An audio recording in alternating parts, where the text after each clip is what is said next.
Kiranoday news, निपक्ष आणि निर्भीड न्यूज चॅनल।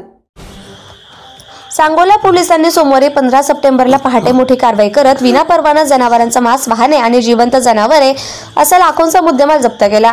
ही कारवाई पहाटे सुमारे 4:20 सांगोला शहरातील आनंदनगर येथील शाहिद चौधरी यांच्या पत्राशेड येथे करण्यात आली।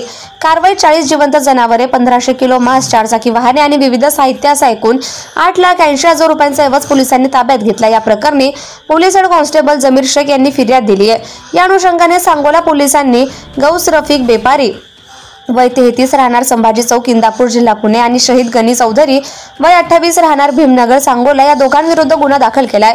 पोलिसांनी केलेल्या या धडक कारवाईमुळे अवैध मांस व्यवसायावर आळा बसणार असल्याचं मानलं जात असून पुढील तपास सांगोला पोलीस करतायत।